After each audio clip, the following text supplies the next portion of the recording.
समाज और क्षेत्र को बर्बाद की ओर जो जा रहे थे, उन सभी का आभार व्यक्त करता हूं कि आप सभी इस कार्यक्रम में उपस्थित हुए। इतना अच्छा सोच के साथ में जो इस सतपुड़ा पर्वत आदिवासी क्षेत्र में नशा मुक्ति कार्यक्रम का संचालन कर रहे हैं, इन महान हस्तियों को मैं फिर से दिल से इनका आभार व्यक्त करता हूं। और मैं ये हमारे सिंधु विधानसभा में, हमारे समाज में या हमारे पूरे क्षेत्र में एक ही बात बोलना चाहूंगा कि जिस प्रकार से सभी समाज आगे बढ़ रहे हैं, उन्नति कर रहे हैं, अच्छा पढ़ रहे हैं, अच्छा कपड़ा पहन रहे हैं, अच्छी नौकरी कर रहे हैं, अच्छी गाड़ियों में घूम रहे हैं, अच्छा धंधा कर रहे हैं, तमाम प्रकार के सब लोग आगे बढ़ रहे हैं, लेकिन हमारा आदिवासी समाज रात दिन मेहनत करने के बाद भी उसके दिन क्यों नहीं पलट रहे? तो उसका सबसे बड़ा एक कारण यह है कि वो नशे के आदी, नशे की वजह से अच्छी चीज सोच नहीं पाते। आज हमारे जो वरिष्ठ लोग थे, जो पुराने डाह थे, वो उस जमाने में हर जगह दवाई गोली आप लोग नहीं हो पाती थी, या कोई ऐसी चीजें रहती थी जब इसकी साइंस की टेक्नोलॉजी हमारे क्षेत्र में नहीं आई, तब महुए के दारू बना के दवाई के रूप में उसको इस्तेमाल करते थे, दवाई के रूप में। मैंने देखा है, जब मैं छोटा था तो हमारे जो बुजुर्ग लोग थे वो एक सिंगल दारू की बात करते थे, लेकिन धीरे धीरे नई नई चीज आते गई, टेक्नोलॉजी आते गई, साइंस भी आते गया, तो वो चीजें खत्म होने के बाद में साइंस के एक अच्छी ओर भी बढ़ा, लेकिन एक बुरी ओर ये बढ़ गया कि वो जो महुए की दारू थी वो तो कहीं कहाँ चले गए। लेकिन अभी आईबी, बियर, ऐसी तमाम प्रकार की इंग्लिश दारू आ गई, जिससे हमारे बच्चों को अलग प्रकार से लालच, एक अट्रैक्शन हुआ, जिससे हमारा पूरा हमारी युवा पीढ़ी उस ओर आगे बढ़ गई, उसको फैशन बना लिया। सिगरेट पीना एक फैशन हो गया है। मैं हमेशा क्षेत्र में घूमते रहता हूँ, 5-6 बजे हुई नहीं, गांव हलिया के बाहर लड़के, युवा 12 साल, 15 साल, 18 साल, 16 साल, ऐसे युवा लड़के गांव के बाहर डब्बा लेके खड़े रहते हैं, सिगरेट लेके। मेरी गाड़ी को देख के थोड़ी शर्म आती है, लगता होगा कि भैया डांटेंगे, इसलिए थोड़ा सा हटाते हैं, लेकिन जैसे जाता हूं तो फिर से वही ऐसा करके स्टाइल मारते हैं। वो स्टाइल के चक्कर में, नशे के चक्कर में, हर प्रकार से झांकी जमाने के चक्कर में पूरी तरीके से वो खुद तो बर्बाद हो रहे हैं, उनका शरीर बर्बाद हो रहा है, लेकिन उसके पीछे उनका परिवार बर्बाद हो रहा है, उसके पीछे समाज बर्बाद हो रहा है, उसके पीछे क्षेत्र बर्बाद हो रहा है। ये अभी तक उनको पता नहीं चल रहा, बस वो शौक पूरे करते जा रहे हैं। और उसकी एक और सबसे बड़ी कमी है, और वो कमी है शिक्षा की। हमारे समाज में शिक्षा की सबसे ज्यादा कमी। आज की स्थिति ऐसी हो गई है कि प्राइवेट स्कूल में पढ़ने वाला बच्चा या शहर में पढ़ने वाले बच्चे पहली से KG1 से इंग्लिश में बात करने की बात करते हैं, इंग्लिश में पढ़ाई करने की बात करते हैं। और हमारे समाज के बच्चे को 10वीं में जाके हिंदी पढ़ा लो तो हिंदी पढ़ते नहीं आते। उसका 2 कारण है, एक तो हमारा समाज जागरूक नहीं है, वो पढ़ नहीं पाया हमारे और पढ़ा नहीं पाए, इसलिए उस चीज की महत्व को समझे। दूसरी चीज है, कहीं ना कहीं हमारे सिस्टम में खराबी है। सभी चीज होना चाहिए, मैं ये नहीं बोल रहा हूँ कि ये होना चाहिए और ये नहीं होना चाहिए, लेकिन सबसे ज्यादा महत्व वाली चीज अगर कोई सी चीज है तो वो शिक्षा है। हमारे क्षेत्र की स्थिति ऐसी हो गई है कि मैं पिछले 2 साल से लड़ रहा हूं, आप लोगों ने मेरे को जिताया, मेरा यह काम है, मेरा कर्तव्य है कि आप लोगों ने मेरे को वोट देकर जिताया तो मैं इस चीज को लड़ूं।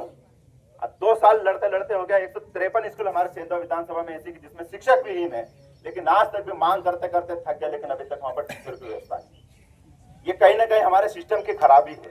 इस खराबी से लड़ने के लिए हमको नशे से दूर होना पड़ेगा, हमको जागरूक होना पड़ेगा, हमको पढ़ना लिखना पड़ेगा, तब जाके हम कुछ न कुछ समाज की। ये मेरा काम है, आपने मेरे को वोट दिया है तो मैं विधायक बन के घूमूं, ये मेरा नहीं है। मेरा काम है कि आपने मेरे पे भरोसा करके अगर मेरे को जिताया है तो मैं आपके हक, आपके अधिकार के लिए लड़ूं। आपका हक शिक्षा होना चाहिए, आपका हक स्वास्थ्य होना चाहिए, आपका हक वन अधिकार, क्योंकि हम पूरे क्षेत्र जहाँ पर खड़े रह रहे हैं ये वन अधिकार क्षेत्र में आता है। 5वीं अनुसूची का क्षेत्र, ये पूरे वन अधिकार पट्टों की जगह है। कल हमने दादा और हमने बांटा, और मैंने दादा से हाथ जोड़ के विनती करी थी कि दादा हमारे यहाँ पर बहुत सारे नवाड़ के पट्टे बचे हैं। दादा ने नवाड़ की लड़ाई लड़ी है, तभी अभी बताया दादा ने कि 16,000 से ज्यादा नवाड़ के पट्टे महाराष्ट्र में भी बटाए। मेरे को भरोसा है दादा पे कि आने वाले समय में जो हमारे बचे हुए पट्टे वो भी हमारे को पूरे मिलेंगे। दादा है तो भरोसा है।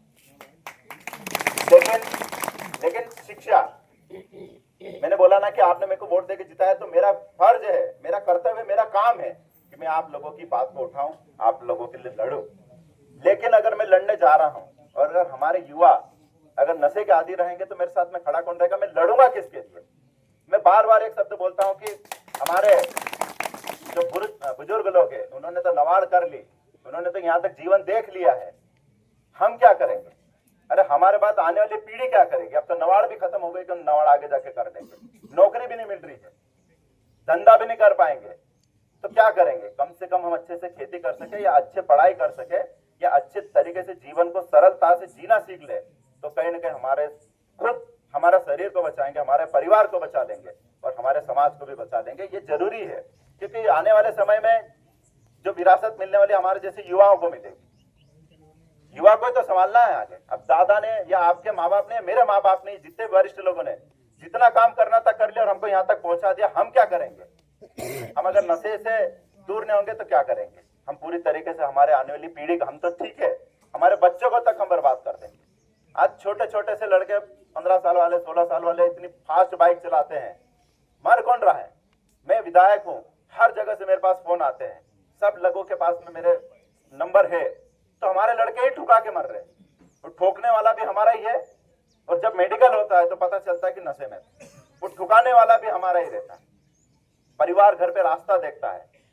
जिस प्रकार से हम अंधाधुंध गति से इस चीजों को कर रहे हैं हमारे क्षेत्र में, इस चीज को समझने की जरूरत है कि हम कहाँ जा रहे हैं और हमारे हाथ में है। देखो आज ये नशा मुक्ति में मैं आप बोल रहे थे इनको भगवान मानते, मैं आप दोनों को भगवान मानता हूँ।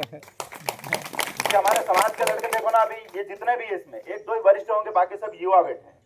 सोचो हमारा समाज किस ओर जा रहा था। लेकिन कहीं ना कहीं आप लोगों की अच्छी सोच के साथ में, हमारे बबलू भाई ने बोला डेमना दादा, मेरे घर में, मेरे परिवार में भी आज 35 साल से गायत्री परिवार से लोग जुड़े हुए हैं। हम ये भैया है उनके साथ में शुरू से काम करते आए हैं, तो मैंने देखा है कि बहुत कुछ सुधार हुआ है। लेकिन आने वाले समय में अपने को इस चीज में और आगे बढ़ना है, नशे से दूर होना है, शिक्षा की ओर बढ़ना है। आए दिन ऐसी खबर आती है हमारे पास में, महाराष्ट्र में जाते हैं, हमारे मेहनत करते आदिवासी समाज बहुत मेहनती, मजबूत भी है, लेकिन सिर्फ एक चीज की वजह से कमजोर पड़ रहा है। महाराष्ट्र में जाते हैं, पैसा कमाते हैं, लेके आते हैं वहां से पैसा, और वापिस आने के बाद में वो ऐसे झाके जमाते हैं कि जैसे हमने बहुत बड़ा काम कर दिया, 50,000, 60,000, 1 लाख कमा के भी ले आते हैं। लेकिन 15 दिन, महीने भर के अंदर वो पूरा पैसा दारू में, मटन में और तमाम प्रकार की फालतू चीजों में उड़ाते हैं, और वापिस जब उनको महाराष्ट्र जाना रहता है तो कभी कभी उनके पास किराया तक नहीं रहता। और ये इसका एक ही कारण है, ये सिर्फ नशे की वजह से सारी चीजें बर्बाद कर देते, खुद की मेहनत बर्बाद कर देते। ये मैंने हमेशा से देखा है। तो मैं इस कार्यक्रम को, एक हमारे विधानसभा में एक बहुत अच्छी शुरुआत पहल हुई है। दादा ने जैसे बोला था कि इसको फ्री चलाना है, इतने अच्छे काम के लिए मेरे से जो भी बनेगा, ये मेरे पास में जो भी पावर है उसमें पावर का इस्तेमाल करूंगा, और इस संस्था को आगे बढ़ाने के लिए मेरे पास तन मन धन जो भी रहेगा मैं दूंगा। आप लोगों ने अच्छे से मेरी बात सुनी, अगर मेरी बात से किसी को बुरा लगा हो तो मैं माफी चाहूंगा, लेकिन मैं फिर भी बोल रहा हूँ कि एक बार सोचो कि हमारा समाज किस ओर जा रहा है। शिक्षा को महत्व दो। जब तुम खुद सोचने लग जाओगे, तब तुम जैसे आज खुद सोच के आए, तुमको कोई पकड़ के नहीं लेके आया है, तो तुम्हारी सोच, सारा खेल तुम्हारी सोच के ऊपर है। तुम अच्छा सोचोगे, अच्छा पढ़ोगे, तभी अच्छा कर पाओगे। बहुत बहुत धन्यवाद।